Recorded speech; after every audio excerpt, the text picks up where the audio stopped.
authoritative. Val, as our treasurer, could you lead the motion, please? I move to elect a president to run the meeting. Second. I would like to be nominated to run the meeting. I'll second that. Okay. And I think roll call. Yeah. Ben? Aye. Mark? Matt? Aye. And Val? Aye. All right, thank you. So we shall start. Yeah. I think the first order of business is approval of the agenda. Can you approve can we get a motion to approve the agenda? So moved. I'll second. Any discussion? Yeah, discussion. Thank you. Yes. Any discussion? Okay. And Ben? Aye. Mark? Aye. Matt? Aye. And Val? Aye. Would you mind if we did introductions and introduce our new members? And Yes, we should. yeah, why don't you go ahead and start, Val? So my name is Val Isel. I am current acting treasurer and president for this one meeting, my one shot as president of this meeting. Yeah, it's a pleasure to meet you. I've been on the board only a couple of years. You'll hear from Pam, who just is the wealth of knowledge later. A couple of years, and I live in Little Canada. Thank you. Matt Kramer. I've been on the board just over a year now, or I think actually 1 year, and live in Shoreview. Mark Durnis, I live in Maplewood, a new board member. If earlier we were talking, I work for the Pollution Control Agency as a research scientist in our surface water monitoring program, but I mainly work with wetlands. And yeah, happy to be here. Ben Karp, obviously first time sitting on the board here, registered landscape architect, and I live in St. Paul. Thanks. Okay. On the board. Sure. Okay. Brad Lindeman, I'm with Bar Engineering, and Bar is the consulting engineer for the Watershed District and has been since the inception in 1975. I've worked with the district since 1989, I would say. The first project that I got involved with was the Fish Creek project in southern Maplewood. Very big project for the district at the time, full restoration of that lower ravine of Fish Creek, and just been involved with the watershed ever since. So happy to have you all here, new board members, and excited about this year and what we've got going. So thank you. And I'm Tina Carstens, administrator for the watershed. I know, and I'm going to call on the people online too, so we can go through that. Tracy. Thank you. I did have an opportunity to meet the new members, so I appreciate that. Tracy Gallowitz, I'm an attorney with Gallowitz Olson, and our law firm also worked with the Watershed District since inception. And I've been part of this and offering legal advice since 1987. So we are really proud and honored to be partnering with this great district for a long time. And if you really notice over time, I think the budget for me goes down and they just need my services very little. I know these can be famous last words, but it's really an honor to work with a district that really just does things right. And I get to be part of that. So thank you for that. And I look forward to working with you and perhaps come in person and meet you personally. Thanks, Tracy. Pam, I should have done you with the board members, but you can go ahead now. Hello, welcome new board members. I've been on the board for like 30 years. This is my last term. And my real job, I work at the University of Minnesota as a scientist. Well, anyways, welcome new members. It's nice to see you virtually. Hope you feel better, Pam. Paige. Yeah, hi, I'm Paige Albert, project manager with the Watershed District. And Nicole. Hi, I'm Nicole Soderholm, the permit coordinator with the Watershed. Mary. Hi, everyone. I'm Mary Fitzgerald. I'm a district inspector at the Watershed District. And Kyle. Hi, my name is Kyle Kibitza. I am a water quality technician with the Watershed District. And Matt. Hi, I'm Matt Donay. I'm a natural resources technician with the Watershed District. And Dave? Hello, Dave Lawson, project coordinator with the Watershed District. And then Eric Seberg, I believe you're here for a permit, but you can go ahead and introduce yourself. Yep, unfortunately, I'm not with the watershed like most here, but I am on to, observe some discussion on a permit application, answer any questions if there are any. So thanks for having me. He's here for the Little Canada.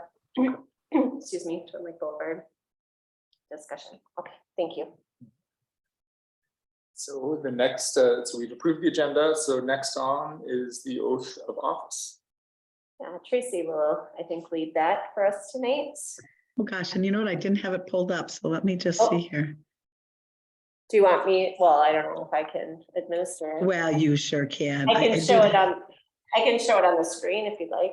Do you want to do that? Because usually I read it. Let me just hear. Sorry, I didn't. I pulled it when I went through the board packet.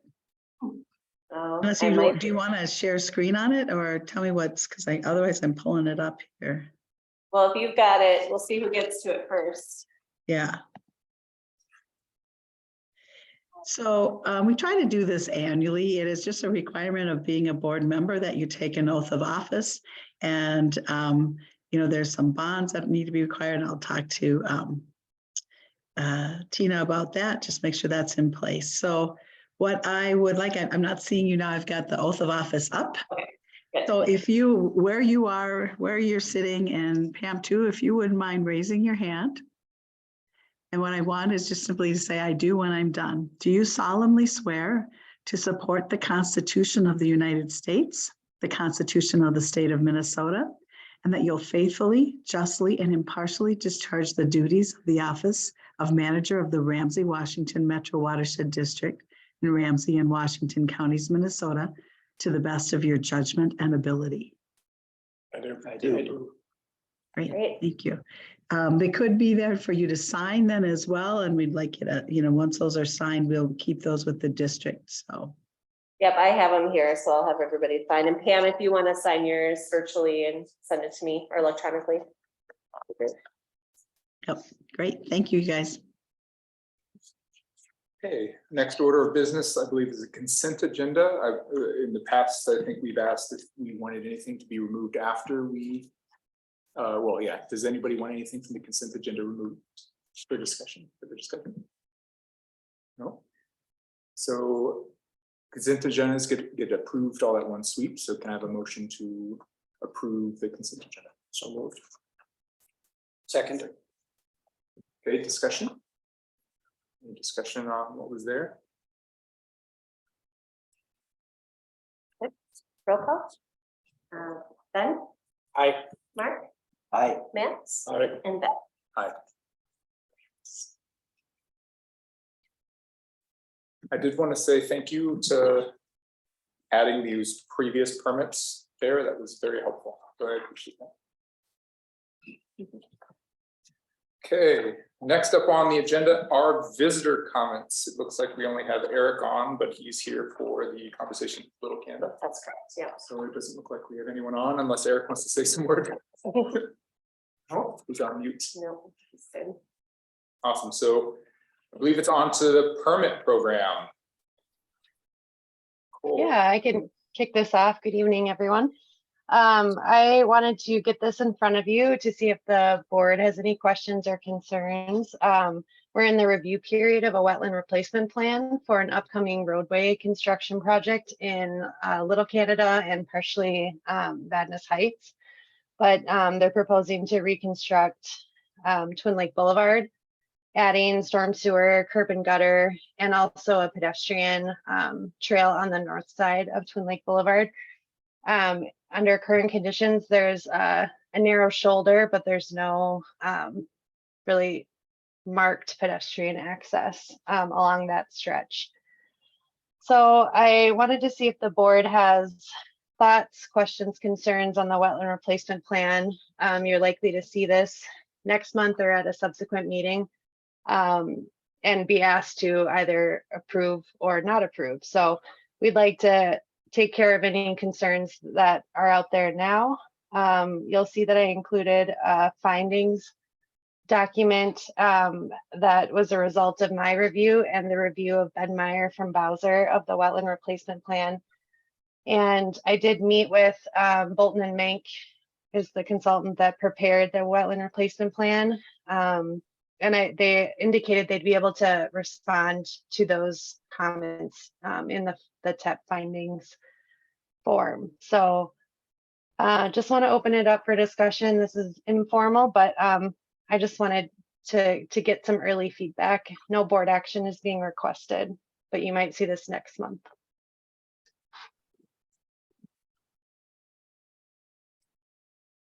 Well, does anyone have any questions? Preemptive questions. Well, I have a question, Nicole. First, I guess to acknowledge that the replacement plan is including banking from out of the district. There aren't any, if I understand, any banks available in the district. Yeah. So I would just ask the level of scrutiny that's been given for if there is any potential for restoration, either on site or very near site, certainly within the district itself. I looked at a couple of online services, and that I found what might be some possibilities, and I just not sure how best to introduce that. So I guess I would ask the question, the level of scrutiny in that area of alternative replacement plans. And do you, would you like to see that on site or elsewhere in the district, a broader discussion? Well, I certainly would be open to other places within the district, but had there been any discussion or any consideration of replacement of some of the fringe wetlands, I think particularly almost straight north from aerial photos. I haven't been to this site for some time. It looks like there's a gravel road, and there may be that probably filled in some wetlands. We're not going to take that road out, I don't think. But Is that the St. Paul Regional Water Service Road? Yeah. Yeah. Just to the west of that, is there any possibility? And then in Badness Park to the east, it looks like there's some hydric soils in there, and at least one source that I looked at suggested there might be as much as 0.4 acres and of wetland that could be potentially restorable. So is that within the right of way or not? Because I'm wondering if property ownership might be an issue for that. Property ownership is, I think, St. Paul Parks. It's divided, half of it St. Paul Parks and half of it there's a preserve. Yeah, it'd be Ramsey County Parks and then St. Paul Regional Water, probably ownership in that area. Most of that ownership is St. Paul Regional Water. Yeah. Park has a authority to implement and work with them on improvements. Most of the natural resources is the St. Paul Regional Role. But it would be outside of the right of way area, I'm sure. Yeah, it's Yeah. not. So does that change anything for anyone if the applicant doesn't own the rights to that land? What prevents them from investigating further? I mean, I'm just wanting to be the messenger for you guys, so I just want to clarify what, because they'll ask me, what did they mean by that? So, but okay, so you want, should I direct them then to consider project specific replacement, whether they own the property or not? I actually don't know. Can we direct them to thanks for that out of curiosity? I mean, certainly it's board policy that they look at that. So there's a sequencing that's required. And I think maybe that's what Mark was starting with was, you know, if the TEP was comfortable with the sequencing that brought them to banking. And if they did explore alternative options to look outside. I didn't see mention of it in the package for sure. That was one of my Yeah. questions as well. I mean, they addressed everything except for replacement within the district in their proposed application here. Sure. Yeah, myself and Ben had questions about additional alternatives and minimization and providing more detail on that. I think there was a bit of a recognition on our part that such a small area to restore wetland, you know, on the scale of approximately 1,000 or 1,300 square feet is a tall task. So I think that's kind of where we were, you know, it's better to avoid or minimize the impacts. But yeah, we were more open to banking because of the small area of impact. But I can certainly pass on those comments.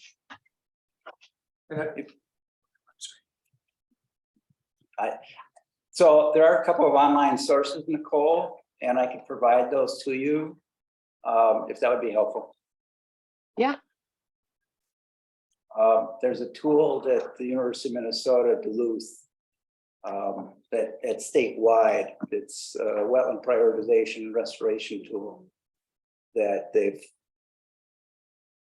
put online and it's available, and they've identified potentially restorable wetlands, including within the district. And there's not a lot, but surprisingly, I think in that park, there's almost a half an acre, and it's been many years. When my kids were young, I remember riding bike by that park, and there's a playground. It's mostly turf, and I wonder if, you know, I don't know the status of it today.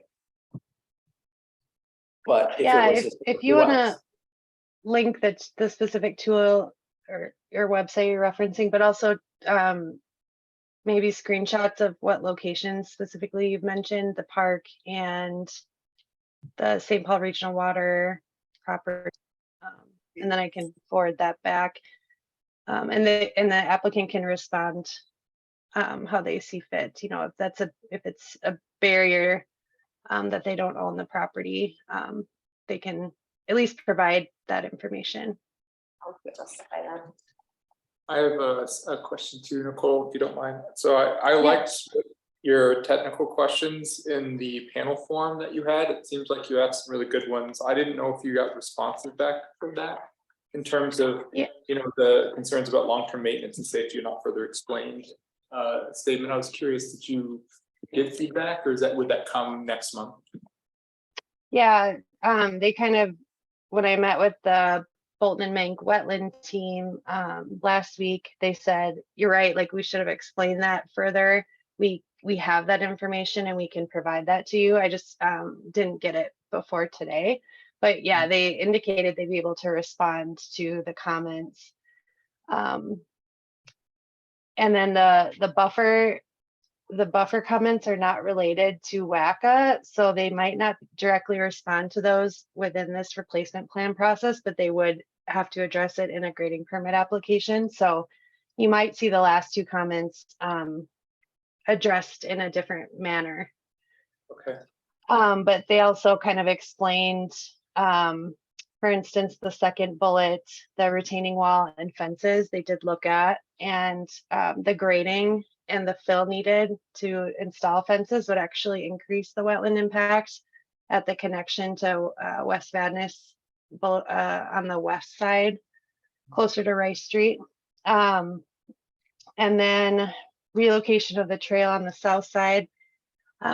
They said they could provide additional detail, but I think the crux of the argument for them was that it still doesn't provide crossing. So on the furthest west side, they'd have to cross over to the north, and that's what's actually the majority of the impact. So relocating the trail on the south side wouldn't accomplish the goals of connecting the new multifamily housing on the north. It would increase pedestrian crossings on that road, and ultimately wouldn't affect the largest portion of impact on that furthest west spot.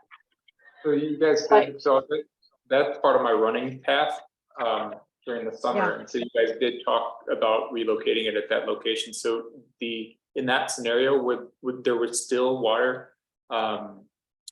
watershed impact? Or Yeah. wetland impact, sorry. It's the Yeah, same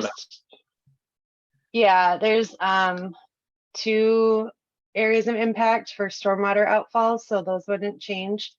And then the larger portion of impact on the furthest west to necessitate that western end and the crossing there, the pedestrians would still need that crossing to get to the where they need to go. So they'd still need to cross north at the very west end of the corridor. And my last question that I didn't see on your list, which was very comprehensive, was about the drainage. So they're putting in a bunch of culverts in that area. And if I'm remembering correctly, everything above there is at a much higher elevation. Is there a comprehensive plan on what to do with that drainage water as it goes toward that triangle at West Vadnais? Yeah, they have a full stormwater management report, which would be included for your review in the grading permit application process. Well, actually, I don't typically put the whole stormwater report in the board packet, but the grading permit review, which is ongoing with the applicant, is dealing with stormwater, flood control, wetland buffers. So that's still ongoing. How about quality, Nicole? Are they going to do that as well? Okay. Yeah, they're proposing a couple spots for stormwater filtration. And then they'll be responsible for meeting, rate control, floodplain storage, and demonstrating no adverse flood impacts. Which again, you'll get more of that information when you're asked to weigh in on the grading permit application. That might be next month, depending on when we can get revisions back, but we're still kind of in an ongoing conversation with the applicant about stormwater and making sure our rules are met. I don't know, Eric, if you wanted to add anything about stormwater. I don't think so. I think the discussion about it being ongoing is true, and I anticipate having another submittal, hopefully with all of your comments addressed within the next day or two. So just continuing to work through the process. I guess I still had a question for you, Nicole, as I was going through this. And they were talking about not being able to do this on site due to some utility easements and some other things. And I was going through the drawings. It'd be nice to see, and maybe they submitted to you, it's not in our packet, but where those utility easements are located. Maybe this is too technical, I'm sorry. But they've got an edge of water line and a wetland border line with the same line type. So it's hard to follow where those go on the drawing. So I was looking at it and I thought on one drawing, the wetland border was the southerly line so I got confused because it's just the line types are the same. So it'd be nice to clean that up when I'm looking at why can't it be on site and just providing more information to us that way. For mitigation or alternatives for the trail? For mitigation on site, because like I said, if I could clearly see that, I was just doing some doodling and trying to follow the line from this one. There's a spot where they come real close, go apart, and it's probably the size of the drawing. But it would just make it very clear in my mind if they could differentiate those line types. It would just immediately clear that up in my mind. And like I said, as well as showing where those easements are, so I'd be like, okay, that's why they're not there. Like I said, I probably focused too much on the drawings. Yeah, sounds good. When they come next week, will you guys have looked at the water flow path and how it would fit within, the Vadnais lakes and then anywhere all the way down to the Gervais area? Yeah, their hydrologic modeling, which is separate from this wetland replacement plan, but the modeling, they've separated the drainage area that goes to West Vadnais and the drainage area that goes to Twin. So they have those like separated out so we can look at their rates, existing and proposed for either subwatershed. So we're definitely keeping track of that, if that was your question. That was my question. Thank you. Okay. Any further questions? I had a question for Tina, and what you recall on the district's no net loss policy, was that adopted previously, or was that part of just a discussion? It's separate from the sequencing and the efforts that go along with Yeah, that? so it's referenced in our rules under our wetland management rule, and in our plan as a policy or a goal. I should say. Okay, so formalize this policy. Okay.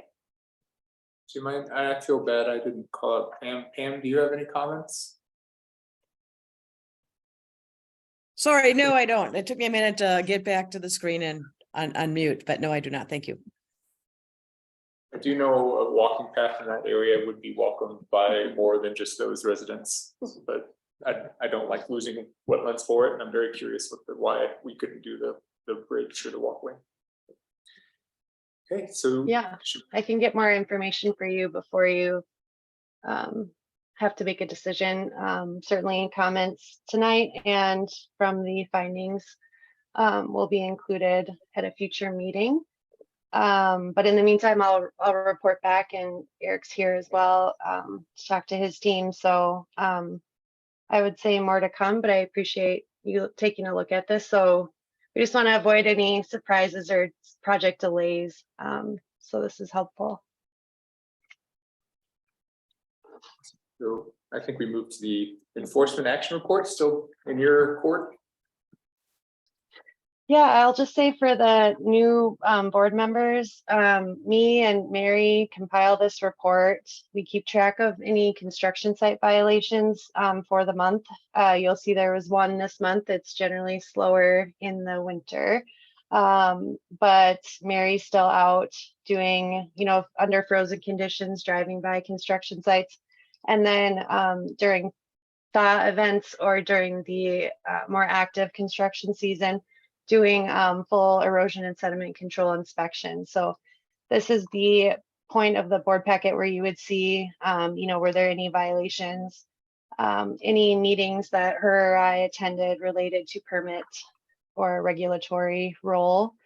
And then just general project updates, which Mary does a really good job of, and include some pictures about ongoing construction sites. And always available to answer questions on the enforcement report if there are any.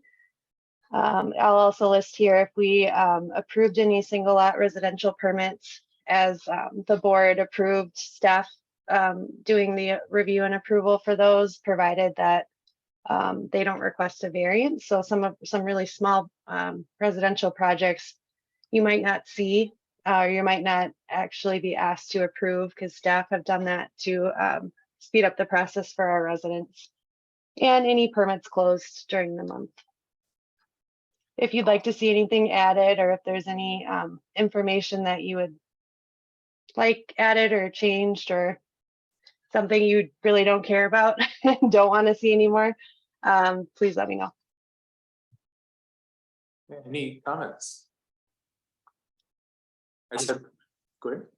I will say I really appreciated it. I thought that it was very comprehensive, and photos are nice. It's good to know that you guys are starting to get out there, even though there's frozen conditions, because obviously construction is not always just a 9-month season. Very true. I had a very similar comment, and I wrote this a couple places. Nicole, you and Mary, I like the pictures and how it just puts it in place, especially since we can't be there with you. So I appreciate it. Okay, well, with that, you want to come with us sometime? I will. I've asked. I just with work.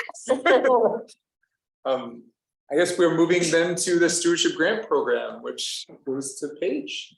Yeah, I can do a quick explanation for Mark and Ben of the stewardship grant program budget status update. So you'll see this every month.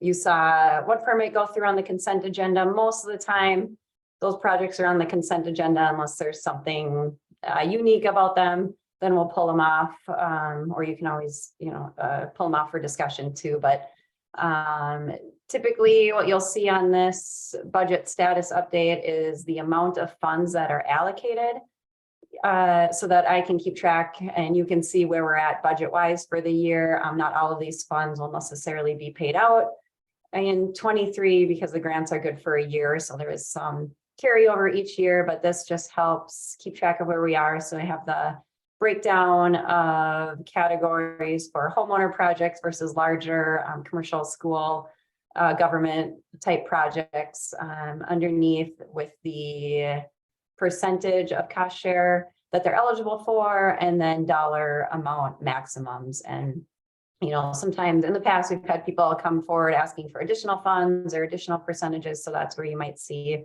a request come off for special approval. I try to remember to asterisk the approval amount that is pending that month. So that's what you'll see there with the priority area project. So our priority areas versus non-priority areas for the larger projects are based on our impaired water bodies and at risk of becoming impaired. So we set that every year. So it's available on our website, and we just offer a bit more funding for those larger scale projects within those areas. Homeowners are all kept at the same amount. Any project that is requesting under $5,000 is approved at a staff level. So we review and approve those. The board won't see those, but you'll see them on the report every month. And then anything over $5,000 always comes to the board. You'll see our maintenance grant. That allotment is included towards the bottom. That grant covers 5 years worth. So that's why there's so many already showing this year. And then our consultant fees, those costs are for our time that Bar Engineering puts towards the program, as well as Ramsey Soil and Water and Washington Conservation District for our program. And then totals are down below. So if there's any questions, I can answer those.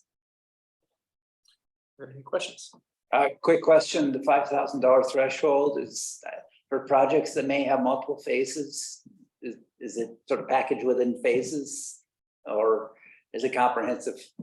Yeah, typically it's, so if one phase is under 5,000, I guess, okay, let me think of how to answer this. We don't always know if there's going to be a second phase. If there is, we would bring that to you, but oftentimes somebody does one project and then they may, a couple years down the road, come forward for a second one. So yeah, you wouldn't necessarily see those come in, I guess. Thank you. I do have one just quick comment, Nicole. I was doing a quick look back and forth, and there were some items that were new. Is there a way that we can just highlight new items relative from the last month at all?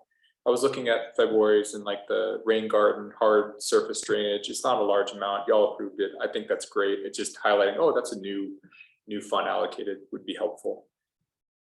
And then like the public art program, the 3,300, I think that's new from February. And I was curious about that as well. Yeah, yep. So yeah, I can definitely highlight new numbers. Typically, yeah, you'll typically see that in the homeowner amount. This public art amount was for a City of Woodbury project that they're doing a virtual story map of the stormwater systems around Woodbury. So once we see, I mean, I have their proposal, but once we see something, I can definitely share that with the board so that you'll have access to that. But it was a unique request that we felt fit this public art allotment, and we're excited to see what they come up with. Yeah, and I definitely want you to feel empowered to continue to make the decisions. It's nice to track, oh, that one's a new one. Okay, it's lower amounts. I understand where that goes and what it's doing. That would be helpful, but I'm excited about the art itself. Yes. I don't have any other questions, Pam? Nope. Okay, Our next item is action items. So I'm not in, oh, this is where we elect. That's right. Yes, we have a number of items within Yes. the one item. So we are going to elect, could someone help walk us through the process for that? Yeah, yep. So there's, I think, 5 different items that we will look for approvals on. Or sorry, 4.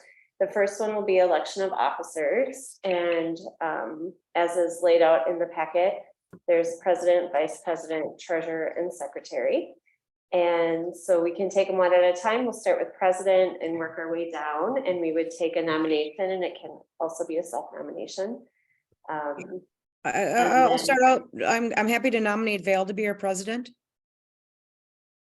Okay, is there any other nominations for president?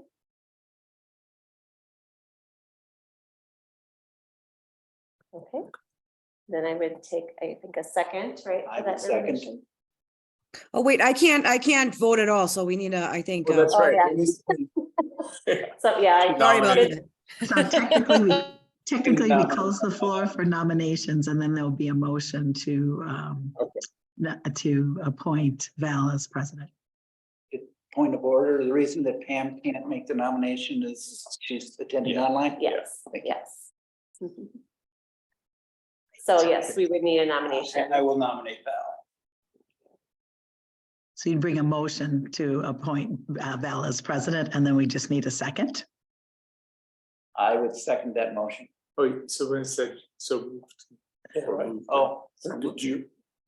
I thought, Tracy, you just said we need a motion though. that's what I thought I heard. Yeah, so I'll move that this board elect Val as president. And then we take a second. Second. Then any discussion? And then you'd call it all in favor and roll call. Roll call. Yep. Okay, Ben, Aye. Mark, I, Matt, Aye. and Val. Aye. Okay, Vice and president. then for vice president. Nominations are open. I'm willing to volunteer for this last year of my term. If you're willing to nominate me. I will move to nominate. Oh, are there other nominations? Okay, I will move to nominate Pam as vice president. I'll second. Actually, you shouldn't move it. Oh, I can't because I'm elected now. Well, And Okay, technically, treasurer. and technically your election starts once there's an adjournment. I looked up my Roberts this morning Okay. just to make sure. Isn't it strange? And we're not that fussy here, but we want to do it right. So essentially Pam can nominate herself, and I think it's wonderful, as vice president. So then we would take a motion to appoint and elect her as vice president, as an officer for this year. Okay, Is someone, Motion to elect and anoint Pam as vice president. sounds good. And then we'll take a second. yeah, Matt second, yeah. I And then- appreciate the anointment. Thank you. And then we take a roll call vote. Okay, Aye. Mark, I, Matt, Aye. and Val. Aye. Perfect. All right, and now the nominations would be open for secretary and treasurer, right? Do we want to go down the line, Tina? Yeah, we can go treasurer next.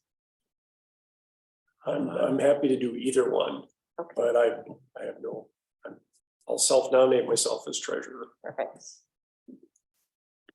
Any other Yeah. nominations? And that can be closed, and you can make a motion to elect. Opposed? Do I have a motion to elect Matt Kramer as treasurer or anoint? I will make a motion to elect Matt to the treasurer. Do we have a second? Second. Wonderful. Thank And you. then secretary, are there any- We'll do a roll call vote. Roll call vote. Ben, Aye. Mark, I, Matt, Aye. and Val. Aye. Perfect. and open for treasurer, for secretary nominations? I'm pretty sure it's I'm- gonna be I'm one of willing. these. Welcome aboard.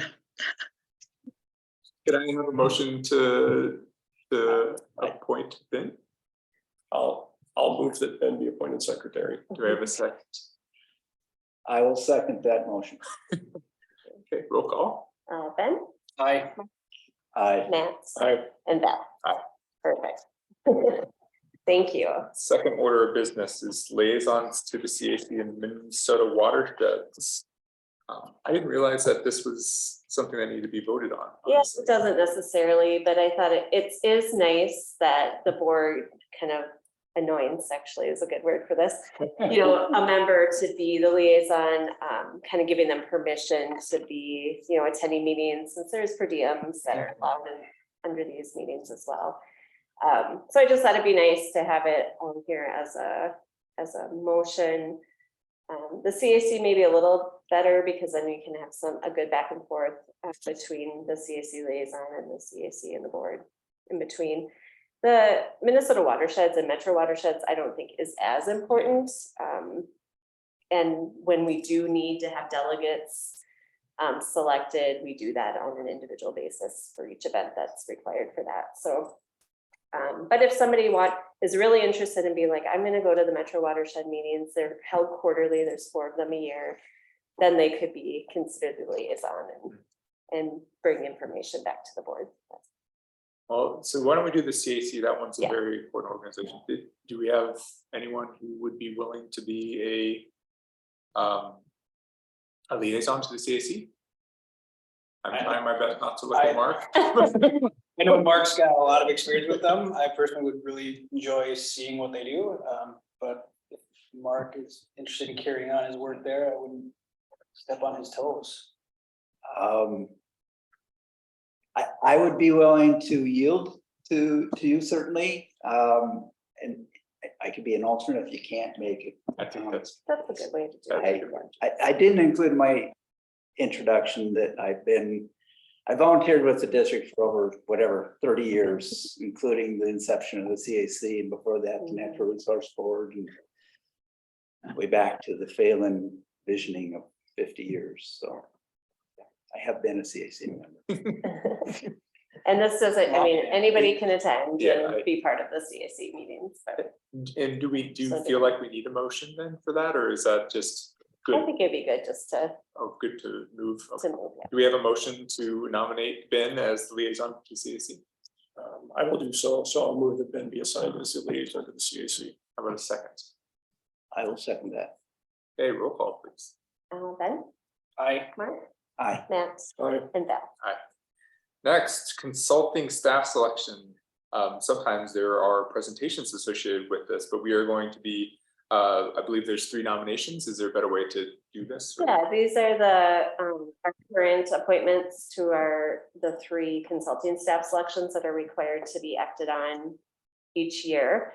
As I noted, every other year, or did I note that? Maybe not. This is the in-between year. So next year, we do a request for proposals where those 3 consulting staff selections would submit their proposals for the year. Sorry. Oh, go ahead. I was just gonna say, Val, usually when I'm there in person, I make a motion to keep all 3 the same. And I encourage one of you to do that. It's written here in bold if somebody would like to move. I would move that we retain the services of Bar Engineering, the engineer, Gallowitz and Olson as the attorney, and Redpath Company as the accountant. Do we have a second? I'll second. All right, roll call. Ben, Aye. Mark, Aye. Matt, Aye. and Val. Aye. Last is official designations. And go ahead, Tina. So yeah, we have our official bank of deposit, which we've used US Bank through it's called the 4M Fund. It's through the League of Minnesota Cities. It's been our official bank of deposit for many years, 20+ years. And then official newspaper, a couple of years ago, we made the move to drop some of the other newspapers that no longer either exist or don't have as wide of coverage in our area. And so we have the St. Paul Pioneer Press as our official newspaper. And we use that to notice any legal notices that are required throughout the year.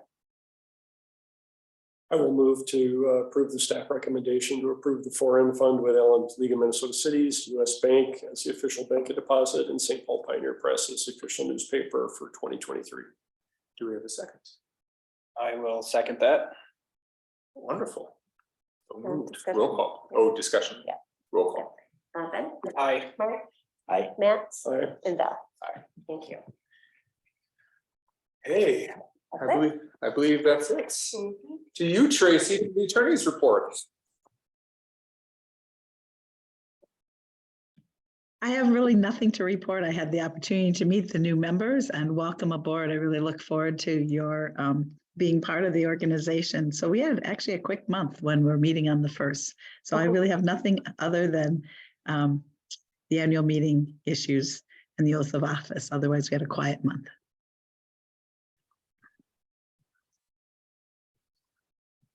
Okay. So I believe the next item was introduced new in the last year. It was the board issues, policies, and operation. This is really an opportunity for as a board to identify pieces or considerations for an agenda or an action requesting Tina and staff to go investigate further. What we've used it for is like, oh, we heard this occurred or we saw this happen, and just have a discussion about it and figure out if we wanted to record it down as an action or just curious from the staff to get them to answer a question about it. So I don't think I have any questions on the action item list personally. The action item list is typically on the back of the board packet for those who were curious. We had talked about a bunch of things in terms of going the adopt the drain, evaluation and promotion, review of equity areas and definition. That was something that was requested recently. I think it's a unique item looking at the different, I think, what is it, socioeconomic status at various areas. How we evaluate priority areas for equity overly. Yep. And then an alum use policy. We've been discussing alum for quite a bit, a number of meetings, and so we were talking about trying to find or looking at evaluating the use policy. I do not have any update questions. It was a really short month in February. Okay, anything wanted to be added for now, or should we continue? Okay. So, new reports and presentations. The Brad show. The Brad. I don't know if it's the show as much as in the packet, you'll see, I think, 4 different memos. The first 2 of which are really updates and studies we've been working on, kind of giving you a status report there. And the last 2 are what we refer to as scope summaries. Each year in the summer, when we start developing the coming year budget, we have very high level concepts of what different projects or studies might be. But when we get down to the point where we're actually going to initiate those, we provide more detail to the board in terms of scope, schedule, and budget, at least how we see it starting forward. So those are the second 2, the Ames Lake flood risk reduction scope summary and the Coleman Lake aquatic plant management effects phase 1 scope summary. Those are the 2 that kind of lay it out. But the first 2, the Coleman Creek Wakefield diversion feasibility study, that had already had a scope summary, and we had been looking at that particular area for quite a long time. But as you read in that document, essentially we came to a point where there are a lot of either conflicts with utilities in the conceptual design, increased storage that was needed on the golf course that caused the price to go up and up and up. And it got to a point where it just didn't really make sense. And that was the essence of what the recommendation was in that report, to kind of move away from that particular approach of trying to reduce some of the flood levels in and around the North St. Paul Urban Ecology Center and those homes that were in that area, and move to a different part of the district to alleviate some additional water in that area and flooding downstream. So if you saw these are kind of working in concert with our status report, where you see some of the other studies in the area, and the one that that by moving away from the diversion project, now we are back on the Coleman Creek, and this is around what we refer to as the PCU pond. This is a large storage facility that the district built in the early 90s in North St. Paul, and it's along Coleman Creek. So we didn't want to pursue that any further until we were we knew the level of diversion and how much water we could move away from that pond. And now that we can't, we're back focusing on trying to address those the flooding issues in the area by enhancements to that pond and areas downstream. That had a scope summary, I think about a year ago, that the current board members at that time authorized moving forward. So we're working under that. I'll stop there because it give you a chance to ask any questions on the diversion study and how that translates into our starting up of the Coleman Creek study again. And just a note, I shared my screen with the report up there with the recommendation. Screen on it. May I start off with a question? Do we need a motion based off of the recommendation to move forward? I didn't think No. so, but I wanted to check. This is kind of a temperature check or like here's where we're at, this is how we're moving forward. Check with you. So. And to answer any questions that you may have. And I would say with all of these efforts, we try to provide a monthly update, especially if there's a lot of activity on that particular study or project in the status report. And then we also, you'll see in the format that we use for the scope summaries, kind of a monthly, this is how things have changed from the detail of, as we're progressing along the scope that we, assumed we were going to be on it in the beginning. So those two things are meant to be out there for the board and staff to kind of, touch base with what's going on with these projects and studies. And just to reinforce in this project status report, there is a link to a story map that you can go and see more detail about progress that won't come up. Like if it's not coming up during this piece here, it's a really nice laid out detail there. That's where I like to exist. Right. So if you go to that story map, you can see each of these efforts. You click on it, it'll bring you to a location, and it will also connect you to the scope summary, which in most cases, I won't guarantee in all cases tonight that they're all fully up to date, because it is kind of a manual process and we're trying to get to that point.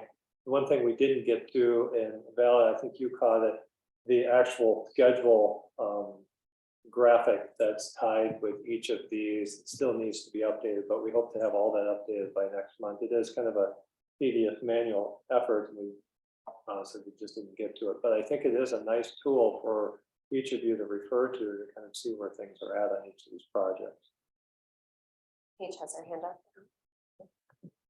Go ahead, Paige. Oh yeah, thanks. I just was gonna jump in and mention that Brandon Barnes from BAR and I met with Ramsey County Park staff today. We've been meeting with them throughout this process, and they were very excited about the potential for a project out here, and they still would like to look at reuse opportunities and potential stewardship grant funding or to bank for volume reduction for future projects. So that's something we'll work with them on, and you might see that come forward in the future if they decide to move forward with that. Could you give just a 2-minute brief on what drove the excess of $12 million for the initial assessment? It was just the amount of change in that area. Is that really it? Well, construction costs? In order to divert the water a different direction, the size and location of the pipe, which then started to impact a number of utilities. So we would have to relocate those utilities. And looking downstream, it wouldn't accept quite as much water as what we were hoping, as we thought in the beginning, conceptualized this project. So it required more storage being created on the golf course. That was more excavation. It was also impacting some of the playability of the golf course. And the water coming from this area was actually going to negatively affect the water quality downstream. So you had all of these things that came out through the study of this area, which in the beginning, as we enter into these, you basically are looking at the drainage area and you're imagining different scenarios that you could take water a different direction. So, but you have to go through a study like this to be able to uncover many of these things. And based on the location of the pipe, the size, the costs that were tied to it, and the fact that we couldn't get enough water out of there to significantly lower the flood level in the other drainage area, which would remove the homes and businesses. It didn't seem feasible. At least that was our recommendation. So essentially you move one home out of the flood zone, if I remember correctly, for about $12 million. A point of clarification. I remember seeing in the description, there was one home just to the north, I think of Wakefield, near Frost. And but you had mentioned in your remarks tonight that there may be some properties just west of I call it the urban ecology pond in North St. Paul. Are some of those properties at flood risk as well? Yes, those are the ones. Those are the two areas of concern essentially. That's the, at least for this diversion study, that was the main area of concern right there. There's a cluster of homes in the southwest corner of the urban ecology center that were in the flood zone. And by diverting water away from it, we were hoping to divert enough so the flood level would be lower and bring those homes out of the flood zone. But we were not successful with that particular effort in doing that. Yeah, there's the homes on the west side and then the businesses on the east. On the east side, the east and northeast side, yes. Is it a fair assumption that previous studies, scope studies or otherwise, have looked at upgradient watershed areas in Coleman Creek, all the way from North St. Paul, what they call that South Lawn Park, and All the way from that area through North St. Paul and as it moves its way towards Coleman Lake. Yes, and we're looking along all of those areas to try to either store more water or move more water away from areas that are being flooded. so have those areas upstream been discounted at this point based on past studies? Or since this diversion seems like it's maybe not the most viable, we're at that junction where you're just above the PCU pond. Is it able to go look at some of those upstream areas, or is that already passed? So I would say from a storage standpoint upstream, we've looked at opportunities and they're very limited. Yeah, so when we get to this point, and I'm not saying this is where we will end up around the urban ecology center, but then we look at more site specific emergency response measures as opposed to larger capital improvement projects that address that concern. I'm curious, when do you think you might come back with your findings as you work through the city of North St. Paul and other options? I would say that will take probably this summer. You'll hear that study firming up because it will coincide with our budget discussions for 2024. It'll have to inform that so the board can, weigh that against some of these other studies and what budget implications they may have, because these are all moving together in parallel and they will have significant budget implications. So yeah, it will be this summer, I would guess. So let me ask, does anyone have other comments or questions on the Coleman Creek update? No, feasibility study update. So then you want to move to the Wasso Basin, North Star Estates? That study is it's much more detailed than the update memo that you just saw. That is the first really complete write-up of where we are to date in that area. For those of you who are familiar with that area in Canada. This is back again in the early 90s. The district constructed a very large storage facility. It would be south of 694 and east of 35E, kind of in that intersection. That has since, as we learned of the more accurate and more of the rainfall data that generated some of these higher flood levels, that was one of the biggest concerns of the district because of all of the properties in the area that were flooding. So the initial look at that a couple of years ago led us to address some low-hanging fruit in that area. We improved some of the culverts, not only in this area, but downstream. That was a project that just wrapped up, I think, the beginning of last year. We've cleaned out the downstream drainage way, which is known as Jarvis Creek between South Owasso Boulevard and Country Drive. So those things have helped, but it still left quite a few of the homes in North Star Estates, which is the manufactured home area just south of Owasso Basin, and then the properties to the west of Owasso Basin. You can see up on your screen. You go 2 pages down, or yeah, 2 pages down, it's this area here. You can see the flooding and the impacts that we have And those are modeled, right? uncovered. Those are, Yeah, that's that's based where- on our hydrologic model of the area using the rainfall data that is now commonly used across the district and across the Twin Cities area. So you can see a number of properties that are being flooded, and this particular study looked at 3 alternatives and recommended alternative 2, which includes some work in North Star Estates, road raising. It's the removal of one of the homes and improving that property, and then raising the road in that area, and then creating more storage in Owasso Basin, outlined there by the box and the corner up on the screen. So It looks like all of the alternatives shared very similar, like 80% of it was shared. It was more of the dredging on the basin area. Yeah, that was a comment that I guess I was going to make, that work with 3 alternatives. They are very similar. And it'd be nice to have just a little table that would show kind of, this is, how this very. Actually, let me get to that for you. I don't know, did I miss that? Yeah, there is a table, right?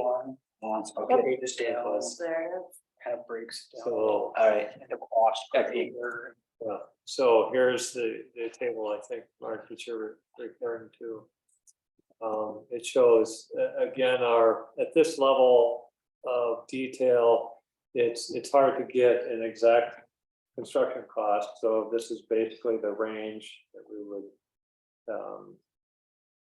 present to you, and then the flood level reduction amount that goes down, and the number of homes that are removed from the flood zone, and you can see basically the unit cost that arrived us at our conclusion. So I guess what I was envisioning was kind of the point by point, where they all include a removal of one property.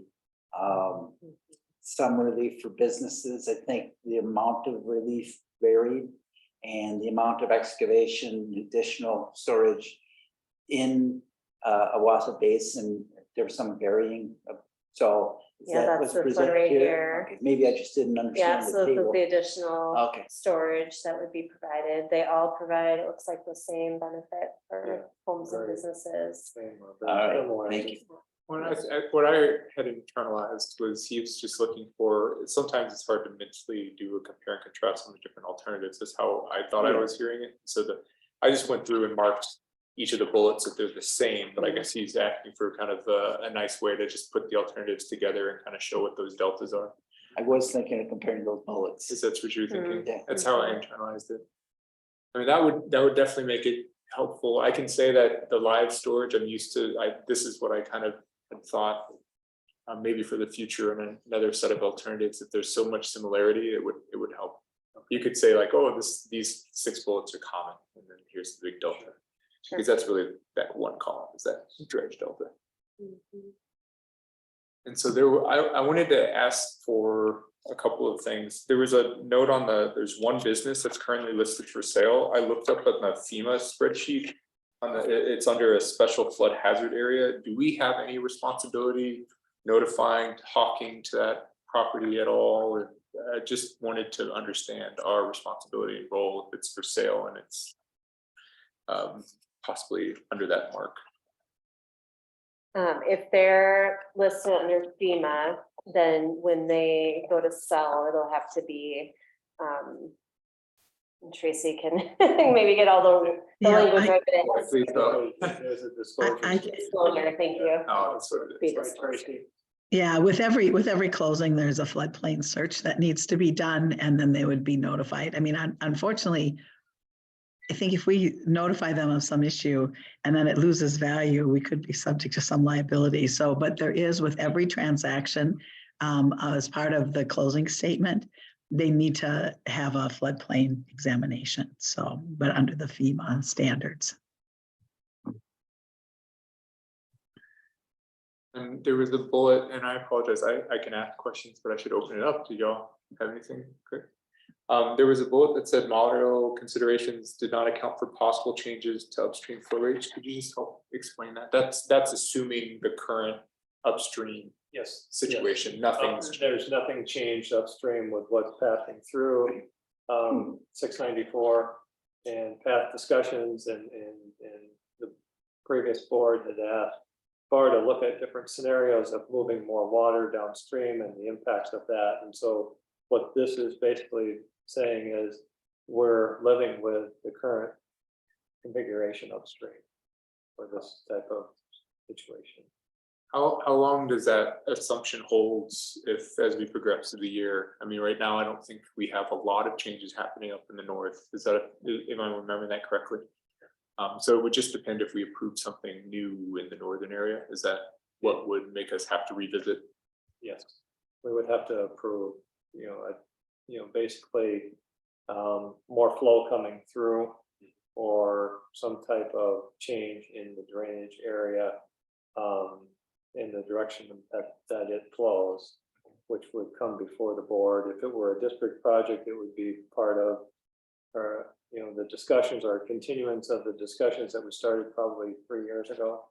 But if it came in the form of a permit application, developer wanting to do something different there, we would see that and it would go through that review process and be brought before the board in that way. I'll pause and see if anybody had another question. I had a couple more. I just don't want to dominate. Okay, so when we do the local road raises, I'm assuming the model takes into account, it wouldn't pool in those homes at all. Okay. And I wanted to call up constructing the 8 wooden access structures. This is in Little Canada, right? Is that correct? So who would be responsible for maintaining the 8 wooden access structures out of curiosity? Trying to draw on my memory on the access structures. Yeah, well, it says constructing 8 wooden access structures from the edge of the roadway or parking area to the building entrance at normal elevation of 874.13 is one of the fixes to make. What page? is It's that? an alternative to. It should be in all 3. Is it in all 3 of them? Yeah. Let me just get to that language. 3.1, if you don't mind. Yeah, this is very helpful, honestly, Tina. To have it up here. Yeah, it is. Let me go. Over here. I just am recalling the last conversation Yeah, right here. Yeah. So I'm recalling from the last conversation Oh. about the area in Little Canada and that split area off of Badness Boulevard where they were worried about the maintenance costs of the wooden walkways. And so it just made me curious. I don't know who would be managing the maintenance of those, is that was a reason for not doing walkways prior. I would have to look into that Yeah. more because that's That wasn't on my direct radar. So I'm trying to, We can check. if I'm looking, I'm a little like, oh, Oh, it's no problem. It's just something to follow up on because you still. So, I mean, typically when we would, if we were to install infrastructure as part of our project, we would maintain it. So that would be That would most likely be us. most likely. Now, that being said, sometimes, right, when we are coordinating with like a city on a road and culverts and different things, there might be a distinction of who manages what, but. Yeah, I guess from a costing structure, and a long-term costing structure, that'd be good to. And then Mark had brought up about looking at areas to recoup wetlands. If we're doing this with the Owasso Basin, does that help recoup wetlands in the area out of curiosity? Does that help us in our journey to reestablish wetlands? And I don't know, I was curious. I would have to look at the specific area and just to see the historic designation there. If it had been at one point a wetland area and it currently isn't, and we are recreating, there might be some possibility there. Yeah, just And I don't know offhand if that is fact. I think this area was created prior to the Wetland Conservation Act. So that it could have been a wetland that we actually dug out to create storage out of, so. Right, and that would be, I mean, the purpose of it would be to dig out for that storage, so it might not meet the It would meet qualifications, but we will can get back to you on that. The only thing that comes to mind is maybe there's something, some area around the fringe that could be expanded, but it would be very minimal. I just don't know that area's history. I apologize, but maybe.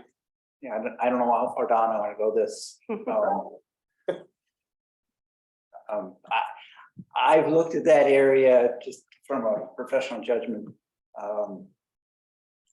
I suspect historically, back 100 years, whatever, 50 years at least, that it was much of it was wetland. And perhaps the mobile home park might have been filled. The whole Owasso Basin to me looks like they've just been digging and long before there are any regulations. So on the line of thought that Val is bringing, the best example that I would bring forth would be, I'm familiar, this is several years back, but when we were doing the Phelan, the district was doing the Phelan shoreline restoration on the south side near the swimming beach.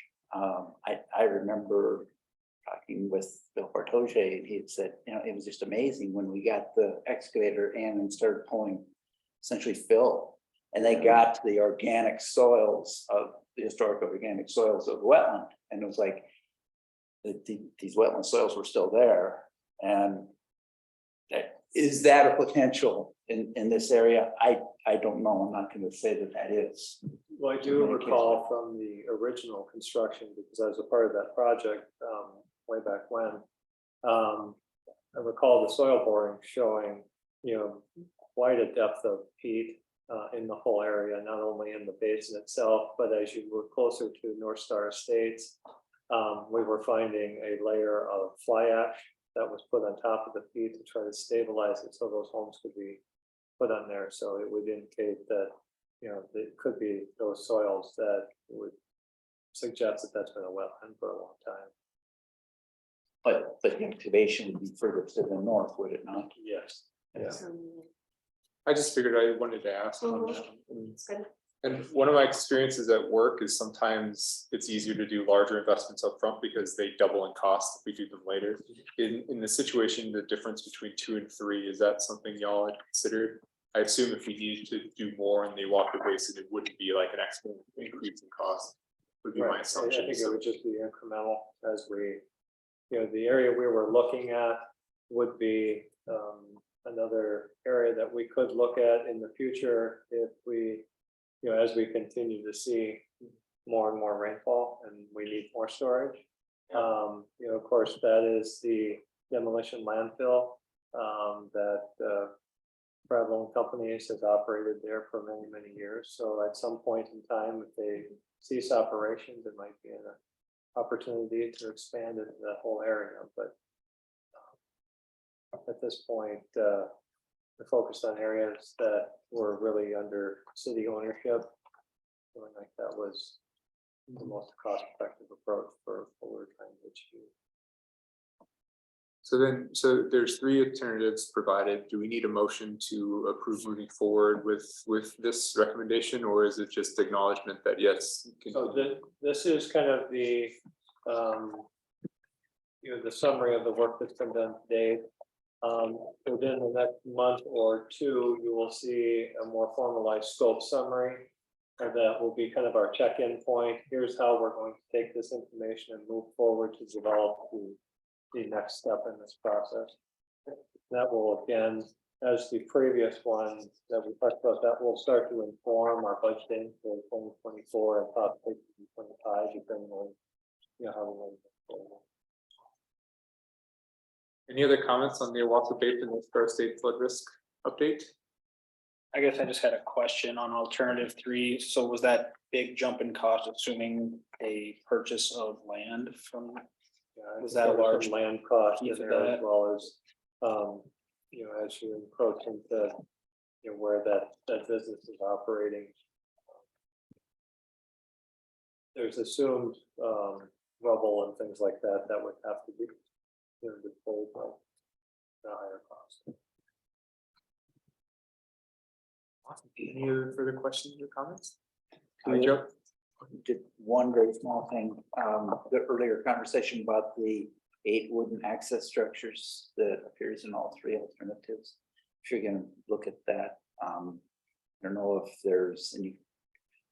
I'm curious, I don't understand quite why wooden access structures, is that the best alternative? Are there other options that you could? I will have to look into that piece of the, what we were recommending, at least at this level, before you get to the design stage. I know those businesses on the west side, there was a discussion, I don't think directly with the business owners, but with representatives of the city of Little Canada, that basically said, well, the main thing they will need is access to and from their facility during a flood stage. So that's all I can, at this point, all I can imagine. So they would be temporary then in that uh, case? It likely would be temporary, but I need to check with. So I guess my request would be if, and say it very clearly, if you need to go back and look at it and there's gonna be further refinement, given earlier conversation that Val brought regarding maintenance, is that the best alternative as far as, a wooden, I mean, are there other options? And I don't know. This also came to mind, this may also be, because one of the reasons of raising the roads in North Star Estates is to allow emergency vehicle access, and so you want to get it below a foot deep, but you still have the access point to the mobile home, so that it may be an assumption that we'll have to provide something that's elevated to get people from their homes out to the emergency vehicles. Yeah. That may be what that really refers to. There's gonna be a lot of design and Yeah, implementation work to come, so I think. It Get that answered just for caught me you. surprised Yeah. when I Well, looked at you those, so- can tell I got caught me by surprise too, because I For that thought. level. Yeah. But We'll make sure we point that out when we're. Right. Project design. Awesome. So let's move to the Ames Lake flood reduction summary scope. This, you got like every type of these Yeah. summary scopes in here. It's nice. Yeah, so this came out of the in-play feasibility study, so would be implementation of project. Feasibility. I don't know if there's anything else we have any questions. Yeah, I guess all I can say is the area that to the south, where you see the homes that are impacted currently by flooding, there's property there that is basically through the St. Paul housing, the HR. HRA, yeah. Basically acknowledge that if that's what you need to do there, we would help be a partner in trying to facilitate a discussion and a improvement to store more water in that area, move the water away from the homes. So I think it's a unique opportunity that that's emerging. And it could be a nice amenity for that area, whereas now I think it's quite overgrown and a lot of invasive type, either buckthorn and types of vegetation that is less desirable. So we could improve the area and reduce flood impact. But this is what we would refer to as a scope summary. We refer to them in that way because the scope in many of these kinds of the details evolve through these efforts. So it is a summary of what we believe is the direction it is most likely to head on these, and so we can use these to kind of update the board and change course or slow things down if it's if we're finding things that are far different than what we assumed in the beginning. So before we embark on a new project or study, you would see these in your packet for any questions, discussion. And then you'll see the monthly updates on the project status report. Any questions on this one? Just, I had asked this last time, I couldn't remember, did we conclude, it's not after each task you come back and update the board, but there's specific ones, and I don't remember which ones. There's like two, Yeah, milestones that might make the most sense to come back, where we really have something that is significant. You'll see monthly updates regardless of where we are at within the task. Yeah. So that, but oftentimes we would come back for sure at the feasibility design, and kind of again, that first memo that we looked at on the diversion study is essentially that feasibility study that gets down to a certain point and makes a recommendation of which direction to head. So sometimes around August, you'll probably come back. Okay. So, any other questions? I think this is the last new report, Coleman Lake Aquatic Plant Management. Is that going to Bill? Bill is not on today. I think Matt is, but I'm not sure if he's prepared to talk about this. Brad, if you wanted to highlight. Matt, if you'd like to chime in, otherwise I can just give a high level comment here. Yeah, I think you're good. Yeah, it's my understanding that the lake water quality in Coleman has been going down for the past couple of years. We've been working on things upstream in the watershed. We did do an in-lake elm treatment probably 15 years ago. Not quite, almost 12 years, I think. 12 years ago. But there has been some aggressive plant management in the lake, which Bill and some of our limnologists have theorized that may be the reason for the increase in impacts to the water quality. And that's what this first study is, basically looking at some of the data that has been collected to see if that is a reasonable assumption. And then if that is the case, to make some recommendations in phase 2 on, basically what approach to take going forward. Just to provide some background too, so the lakeshore owners submit applications to the DNR in order to manage the aquatic plants in their lake. They were coming forward with another application for this year, and the DNR asked to meet with us to discuss the data and the what we have, what information we have, and then what information would be helpful moving forward to see if we can make that correlation. So we're working with the DNR on this as well. Has the aggressive management practice, has it been harvesting? Is that the No, primary it's or been- are there other? Yeah, it's been chemical use. Okay, Yeah. Okay. Yeah, that was my question too. And the reason I was curious about that is we had a report in the last couple of months where it looked like it was beneficial to remove plants to help with phosphorus-like management. But this is just chemical usage. Just not. Oh yeah, I shouldn't say that because they have also done harvesting, and we've done some harvesting yeah. too with our look at removal of phosphorus using harvesting. But the application to the DNR was for chemical use. Okay. I don't know, Paige, did you want to jump in? I know she's been involved in the meetings as well. Yeah, no, that's, I don't really have anything else to add. We did work with them or we have the past couple of years and offered funding for some studies and then for mechanical use. But yeah, it's the chemical use that raised the flags, I guess, with the DNR. There was concern about the permit and if it went outside of the permitted use. So that's- And then, so after this first phase is complete, or actually probably during the first phase, you'll see a scope summary that will include the second phase as well. Any further questions?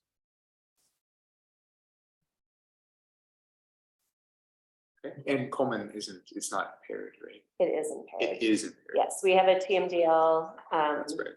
So we did go through the alum treatment as well as a number of upstream water quality projects. We did fish and carp management as well in that system.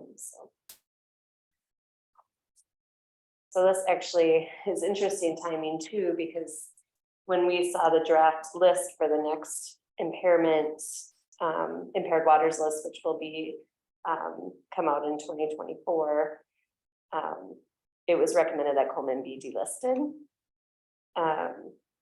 You know, and there's a lot of factors that go into making that determination, but I think this study is really important to really determine if it should be delisted or if we need to be continuing.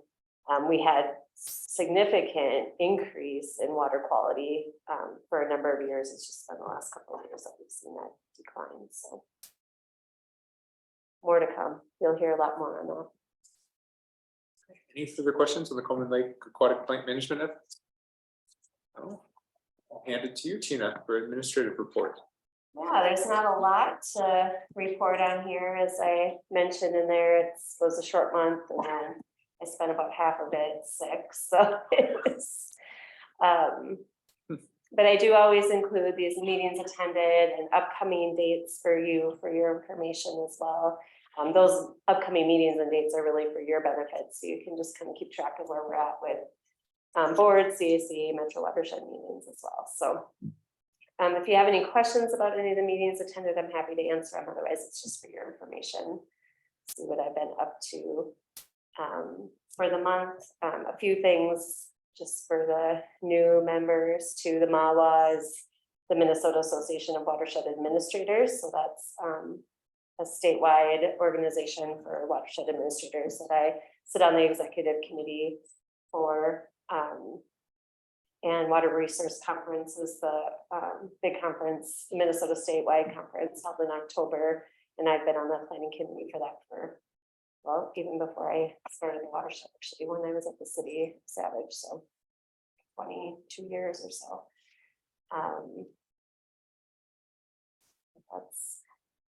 There was the Minnesota Watersheds meeting with the Capitol, right? Is that the 15th and 16th? The legislative event. Legislative event. Yes. Did anyone get an opportunity to go? And if so, was there good I ended up discussion? being sick during that time, That's what I so thought. Paige did go in my stead.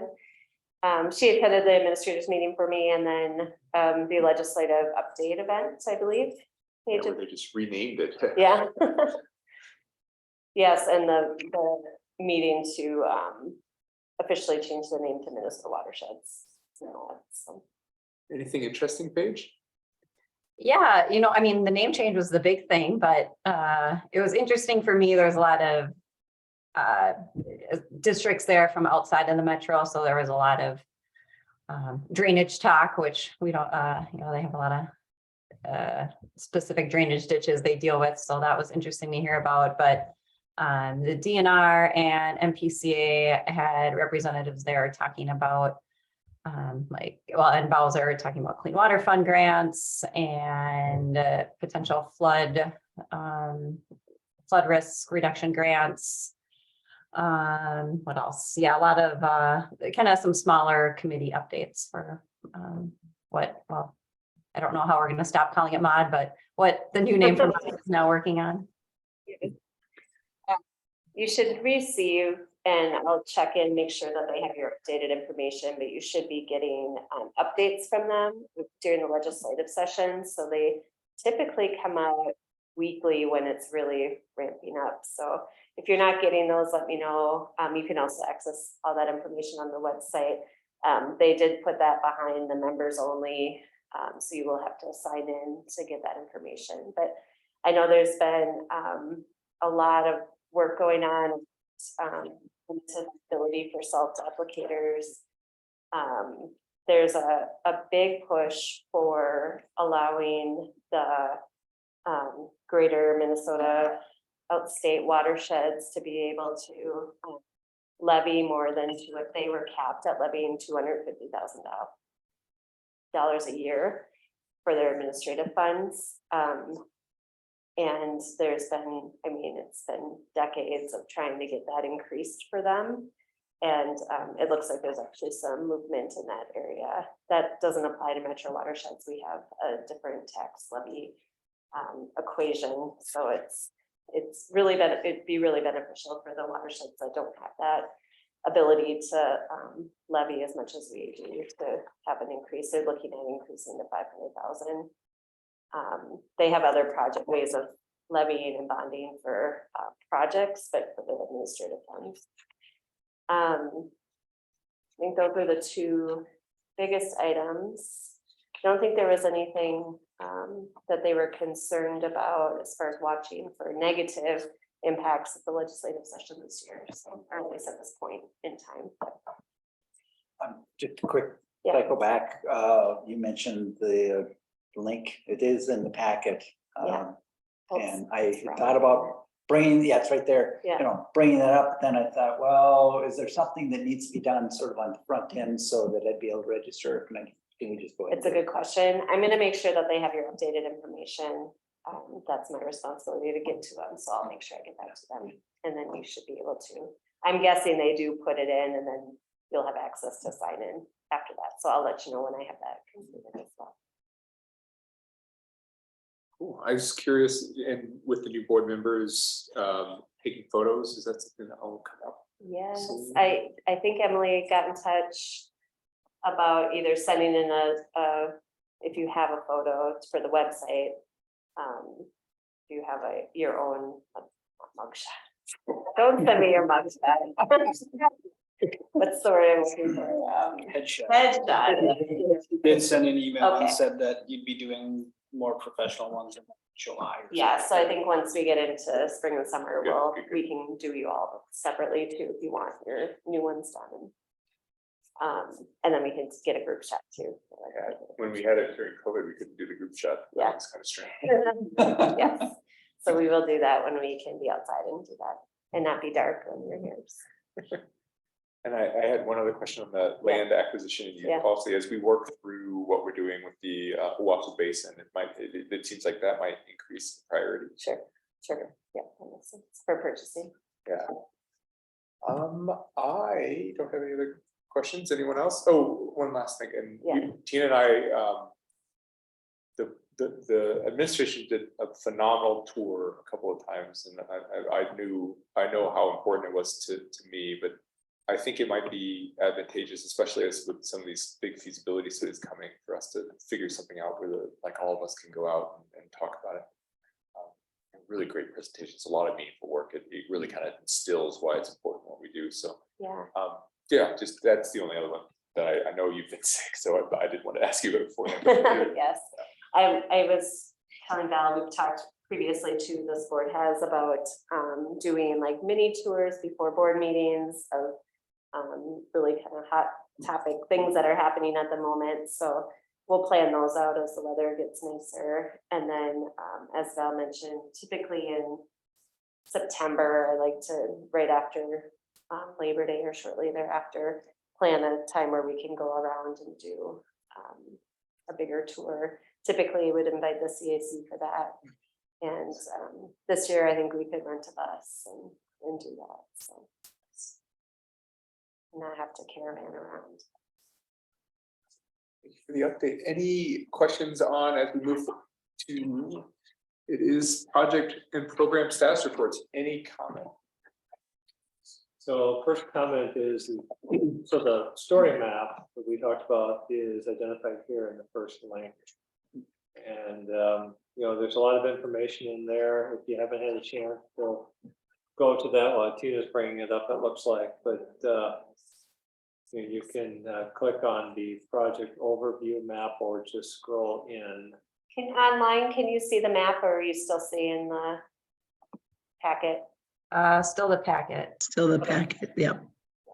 Just share here again, reshare.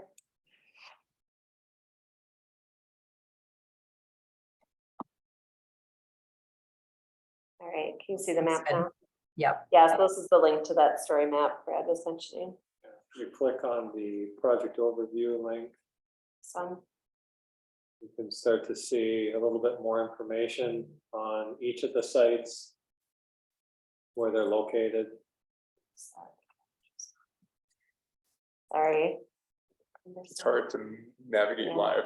It is, it is, And then you can yeah. kind of zoom in on the different projects. The description. And the scope summary is there. So we will do our best to have those all up to date each month, but I think it's a good reference point for if you're reading in the packet and you want a little bit more information about what has happened in terms of scope, schedule, and budget, should be in here. I would be fully honest, I haven't used it very frequently before this, but I normally come with 3 or 4 20 questions in that section, and all the questions I had were answered going through this time. So I don't have any questions. And as you look through this, I would appreciate any and all feedback, because we'd like to make this as for all of you, so. Yeah, I guess I played with it a little bit the other night, and I'm reasonably familiar with the layout of the district, and so I could use the links over on the left on the legend, and it kind of knew where it was going to take me. But is there a way that in that overview map, if you could click on this point and then bring up the content, so then you have the geographic layout as well as the content coming forward. Yeah, I was actually gonna ask that as well, because I don't think if you click on the. Yeah, you click on the points, they're not On the live. points, they don't bring you to the, Right. yeah. And I think that's something doable, but I'm not. Those are the sure. names. It is, and let me check on that, because as I was playing with it before, I just brought it up, I kind of expected that to happen. So I'll find out. Yeah, otherwise it gives you the name, but yes, it would be nice if it just brought you right to that, which I know that function. And that way they can kind of work from, whatever, Yeah. north to south or east, Yeah. whatever, however you want to work. And again, if it's a tool that you find very useful, we'll continue to enhance it. If it's not used that much, we will limit how much effort we put into it, but feedback as well. I think it has some real potential, and I don't know if there would be if it would be worth at some point as it gets further developed, even be outward facing. If there were people in the public that wanted to say, hey, what's going on? Yeah, so right now they can access it through the packet, so it is available to the public, but we don't have it specifically linked on our website. Yeah. We do have a few other mapping tools available to see what's going on, but I agree that it might be nice to at least have something similar for the public on the website. Well, Pam, did you have any comments on status or anything? Okay, Nope. the last piece is just manager comments in next month's meeting. I know that we sent through the inspection, so thank you for sending me the information on the normalization tool. I had a couple of questions on there. I don't think they're ready for board discussion by any chance, but when we get back, that might be a nice thing to follow up on later. I think there's a lot of utility in it. And do we have a plan for the next step is kind of what I'm curious about. Anything else to add for manager comments or next month's meeting? Thank you very much for nominating or trusting me for president. Hopefully I don't screw things up too bad. Oh, So I think we need to move to adjourn then. Do I have a motion to adjourn? Seconded. I'll second it. Awesome. Thank you very much and welcome to the board. I do have a bunch of things, other things for you all to sign as well, if you don't mind.